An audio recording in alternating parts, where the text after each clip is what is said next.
So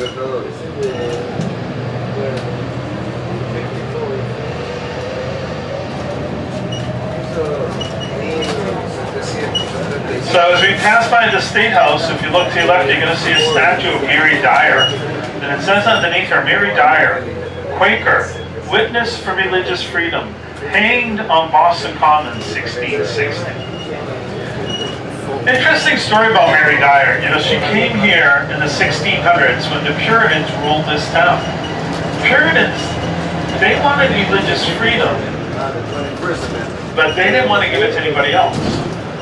So they didn't like the fact that Mary Dyer was a Quaker here in Puritan Boston, so they banished her. Well, she left, but she came back. They banished her again. She left and she came back. And the third time they said, if you come back again, you will be hanged on Boston Common. Of course, she came back one more time, and true to their word, the Puritans hanged her on Boston Common. And that statue is put up to remember not just Mary Dyer, but all the people of the world who have lost their lives for the same reason, religious freedom. So this is the backside of Beacon Hill right now. It's called the North Slope. At the time prior to and during the Civil War, it was home to the largest concentration of free blacks in the USA. This was considered by many the last stop on the Underground Railroad. The Underground Railroad was the way for the slaves in the South to make it to the North to freedom. And as we pass through the North Slope, you come into Government Center. All the property around us is either city, state, or federal government office buildings. Years ago, it was called Old Scully Square. And Scully Square is the place to go if you want to have a good time. They had bar rooms, tattoo parlors, bar rooms, burlesque shows, bar rooms, vaudeville shows, catching my drift. Fun place for the sailors, kind of a tough neighborhood.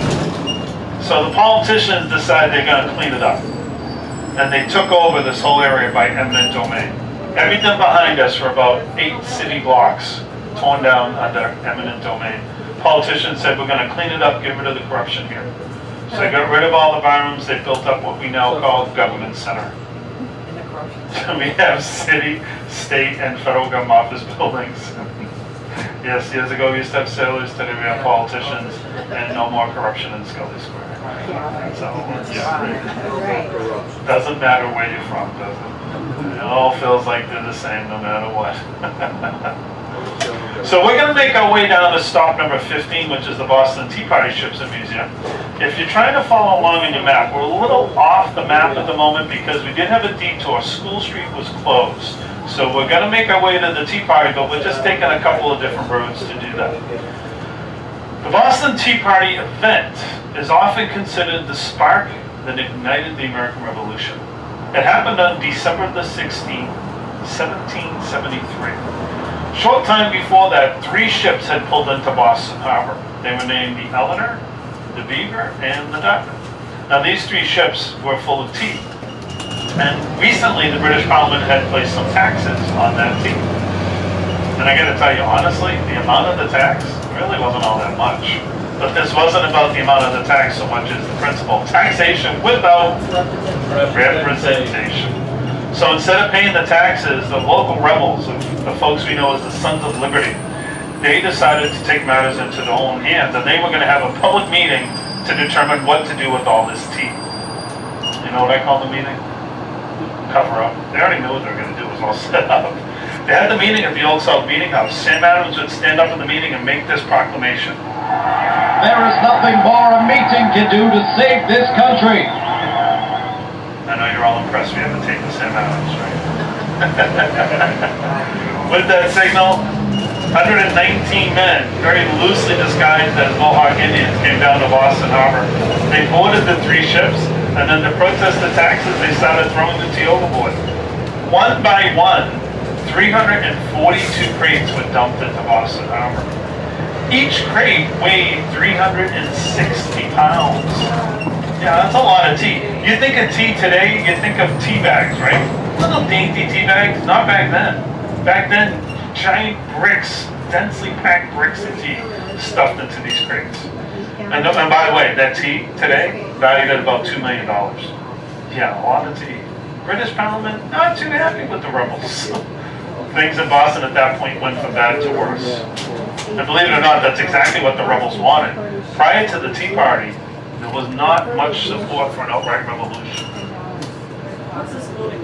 People were, I'll tell you in 1 second, people were upset with taxes and taxation without representation, but most people did not want a revolution. After the Tea Party, almost everybody wanted a revolution. The building to your left front is Faneuil Hall. The reason I'm not talking about it is because you will see it again after stop 4. So I don't want to give you the information twice. But it is Faneuil Hall. Dates back to 1742 originally, enlarged in the 1800s by Charles Bulfinch. That is easily accessible from stop 5 or stop 1. Stop 1 is on the complete opposite side of the complex. Stop 5 is just up ahead on the right. What we're going to do right now, though, we're still heading our way down to stop number 15, which would be the Boston Tea Party Ships and Museum and the Children's Museum. What's great about taking this detour today, folks, you get another view of the old State House, which is the museum free with your admission. Excuse me, your admission is free with your trolley ticket, but you get a view of it from this vantage point. You see the balcony on your right-hand side. It's on that balcony every year on the 4th of July, the Declaration of Independence is read. And the big year was 1976.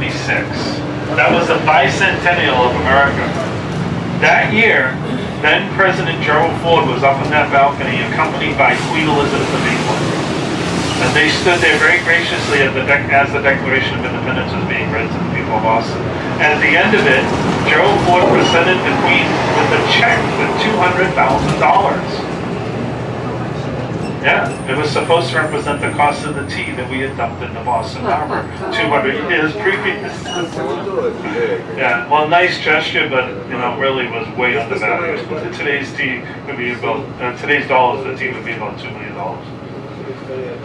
So we're coming into Post Office Square. This is the heart of our financial district. I already mentioned financial services is always one or two as the number one or second industry in the city. They jockey between finance and medicine. Those are the top two industries.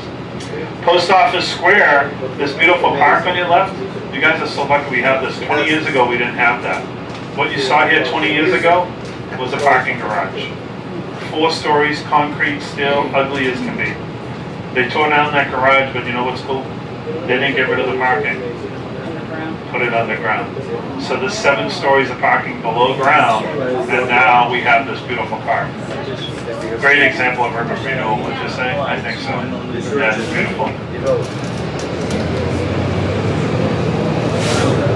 One of the bigger buildings that we have here in the financial district is the Bank of America building. It was originally called the First National Bank of Boston. It opened in 1972. If you look to your right front, you see it's sort of a brownish colored stone building. Take a look up and you can see why people of Boston call it the pregnant building. That's what you say to somebody, oh, the Bank of America building, they'll be like, what? You say, pregnant building? They go, yeah, it's down there on Congress Street. I remember this building when it opened because in 1972, my grandfather was invited to the grand opening. He was a retiree at First National Bank. And for the big celebration of the brand new office tower, he was able to bring his wife and 2 guests with him. And guess who he brought? My 2 brothers. But I'm over it, it's okay. I'm 54 years old, I'm still talking about it. Boston Tea Party Ships and Museum, our next stop, and you guys are so lucky we got a red light because you get a view of the Tea Party complex. Take a look to your left front side. Opened again in 2012 after being closed for 11 years. This is an all brand new site. There are replicas of 2 of the ships. There to your left, that is the Beaver. On the other side of the building is the Eleanor. This is a live action recreation of the event known as the Boston Tea Party. They have costume actors. They recreate the meeting that took place just before the Tea Party. You go down to the ship and you yourself can throw tea into Boston Harbor. Yep, everybody gets a chance. There's a box on a rope. You throw it in, they pull it up, they throw it in, pull it up, they throw it in. Everybody gets a chance of throwing the tea. It's really cool. It's one of the best new attractions in the city. I say new because it's only like 5 years old. But you want to make sure, I only have a couple of these coupons left for the $10 off, but I guarantee if you go up to the ticket window and tell them you have a trolley ticket, can you get the $10 off, they'll give it to you. $10 savings, $28 on your own, only $18 when you use this coupon. Okay? And all you need to do, we're gonna stop at stop 15. You come right back here, you see the little ticket booth where it says museum tickets, right over here. They have shows every 30 minutes. Check in at the ticket booth, they'll give you a ticket to the next available show. Also, stop 15, you have the Children's Museum, which is straight ahead on your left-hand side. And for those of you that are traveling on the cruise ships today, this point, you're about a mile from the cruise ships. You could easily walk to the cruise ships or stay on the trolley to stop 1, transfer over, stay in your seat for just a minute, please. So, just need to sit. The trolley can't move if anybody's standing. So, if you want to go back to the cruise ship, you just go to stop 1 and you can transfer it to the orange line, which will take you back down to the cruise ships as well. Just wait until I come to a stop, sir, and then I can help you with whatever question you have, okay? Alright, stop number 15 on the Old Town Trolley. Yes. 1 second, folks, people are coming out. I was wondering for the boat. Yes, the Harbor Cruise, stop 1. Next stop. Next step, so I'll take the bus. Can we walk? You stay on the trolley and they'll take you over. Just stay. You're No. gonna do the tea party? Yeah. Okay, great. You have to just come back here and go to stop 1. Okay. Okay, sure, thank you. Alright folks, watch your step coming up. How you doing today? Thank you. There you go. Watch your step, lots of steps on these trolleys. Good morning. Tickets back here. Okay, come on, big step. Yep, no problem. When we get to the next stop, we're gonna take that and give you a different ticket. Okay. Welcome. If you don't have service, we'll have to get you a paper ticket, so don't worry about that. Not a problem right now. I will get a paper ticket. That's stop 1, yeah. Yes, 100%. We can't Yeah, take it back. yeah, don't worry about it. The next stop is where we can take it. It's no problem at all. Yeah, so just see that and write up the bill. Yeah, don't worry about it. You're good. No worries. again. We take care of you. All right, thanks. Yep.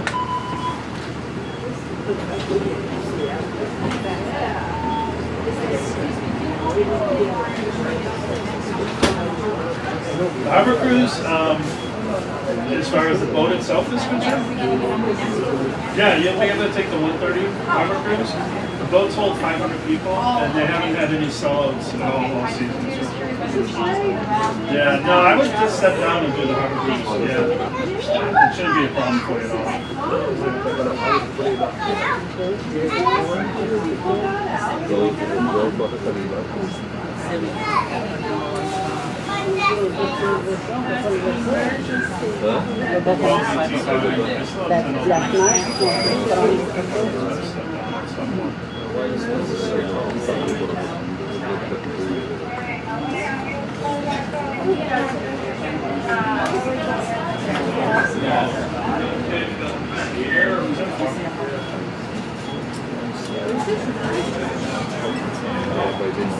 Alrighty, so for the folks who just joined us here, stop number 15 on the green line on your map. My name is Welby, my pleasure to be your driver. I'll be your driver up until the next stop anyways. Usually at stop 1 we switch drivers out on you. I'm going to play some of our safety rules from another one of our celebrity voices. My fellow Americans, may I have your attention, please? You know, when we're moving, please stay in your seats and keep your body parts inside at all times. Watch out for low-hanging branches. They can obstruct justice. I mean the view.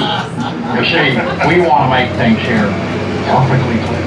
Another thing, no smoking, no alcohol, no lying, no taping, no subpoenas, no break-ins. Gosh, no fun at all. I love that one. Rich Little did all these celebrity voices. I think he nailed the next one. That was great. So those are safety rules, folks. Courtesy rules are simple. Just remember it's a narrated tour. So if you need to talk, try to whisper. If you have a cell phone, we ask you do not use it on the trolley. So again, we're going to be at stop 1 in just a couple of minutes. Now, normally at stop 1, what happens is we check everybody's ticket. But anybody that's been paying attention, you know I've been checking your tickets as you've been getting on. So I saved you a step at stop 1. A couple of you have a ticket that needs some attention. An e-ticket that we need to convert to a paper ticket, we'll do that at stop 1, no problem. You have a pre-printed voucher we'll have you go over to the booth at Stop One and exchange that out. So it's very simple. A lot of you have one of our old-fashioned tickets that looks like a postcard, and you think, all I need is that little stub, what's the postcard? The postcard's actually a voting pass, but it's also a postage paid common card. I'm going to play you a message now from our CEO, Chris Palan, just telling you a little bit about that postcard. Welcome aboard. Hello, my name is Chris Balan. I am the Chief Executive Officer of Historic Tours of America. We operate Old Town Trolley Tours in Key West, Savannah, Washington, Boston, Cambridge, San Diego, as well as the world-famous Contour train in Key West. Maybe you've heard about us or even taken our tours before. I hope so. One of the best ways for our company to find out how we're doing is to hear from you. I hope you've had a chance to take a look at your ticket. You'll see that it's also a comment card. So do I. I'd like to ask you to do a very special favor for me, as well as our guests in the future. Take a minute and fill out this card and tell me what you think That's how about it your should look tour when you today. fill it out.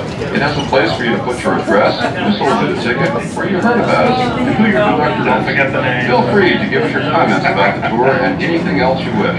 Then just drop it in the mailbox and I'll pay the postage. It's very simple, but it's very important to us. It's only when we hear from you, our honored guests, that we are able to improve what we're doing. On behalf of all the cast members of Historic Tours of America, Best deal in the city is the 45-minute harbor cruise that we sell for less than half price. 45-minute harbor cruise, they sell it for $24. You buy it from Old Town Trolley. Sorry, I had to wait to go back, that noise. It's $10 when you buy it from the trolley booth. The harbor cruise is 45 minutes of sightseeing through the inner harbor, which is on your right, so you get a great view of the skyline of Boston from the water. And it's no reservation. You buy a trolley, buy the ticket at the trolley booth, walk down to gate 2. It leaves every 60 minutes at the bottom of each hour. So the next one will be at 1:30, then 2:30, 3:30. If you want to do a harbor cruise and reboard a trolley, your last harbor cruise would be 3:30. That gets you back around 4:15. The last reboarding time is 5 o'clock, so keep that in mind, okay? Let's see. Also at Stop One, you have the transfer point for the Seaport Tour. If you're looking at your map, there's an orange line on the map, bottom right corner of the map. That's our Seaport Tour. Goes out to stop 16, 17, 17A for the cruise ships, and stop 18. That leaves from number 200 State Street. Look to your left front, past that apartment building, you see an office building that's mostly glass. That is 200 State Street. That's where the Seaport trolley goes from. If you're going back to the cruise ships, the last trolley from over there is at 5 o'clock. Even though your ship's here later, the last trolley, 5 o'clock. Just keep that in mind. Quincy Market and Faneuil Hollow, right across the street from Stop One. If you're interested in getting a bite to eat, that's a great place to go. There's over 150 shops and restaurants to explore. You can get some quick takeout from a local restaurant and sit and watch some of the street performers that are there all day long. And you know what we're going to do? We're going to pull in to show you the aquarium a little bit closer. I want to show you, even if you don't buy a ticket for the aquarium, they have a tank for the harbor seals that is located right behind the ticket booth. And it's free. You can just walk up and see the harbor seals like frolicking in their tank. There is one of them. I got to find out his name. But this little seal, he likes his close-ups. All right? He sees you standing there. He's swimming back and forth. He stops. And then he goes like this. He goes vertical to the tank and sits there looking at you as you're taking his picture. It's the funniest thing. The aquarium is directly in front of us, and the harbor seal tank is behind the ticket booth, so it'll be on the left-hand side as you head up towards the front door, okay? We're gonna pass by these cars that are legally parked here. Yeah, the aquarium is right there on your right. Boston Harbor Cruises, once you get your ticket for the harbor cruise, it's very easy. This is State Street Long Wharf on your right front. Just walk straight down to gate number 2. You can hop on the next available harbor cruise, which would be at 1:30 today. You can see they have a little outdoor patio sort of place that's called the Landing. You can go have a cocktail while you're waiting for the harbor cruise if you want. And don't worry about the harbor cruise being at capacity. The ships that they use hold 500 guests. So even if there's a little bit of a line waiting for it, don't worry about it. They haven't had any sellout dates yet this year. Okay? And again, for the folks that are going to the orange line, where do you want to go? 200 State Street. Where is that? Straight ahead from here. See that trolley up there? That's where you want to go, right in front of the TD Bank. Right there is 200 State Street. We're stopping over here on the right for stop number 1 on the green line, and this will be the stop for Quincy Market, Faneuil Hall, New England Aquarium, Boston Harbor Cruises. Anybody that has a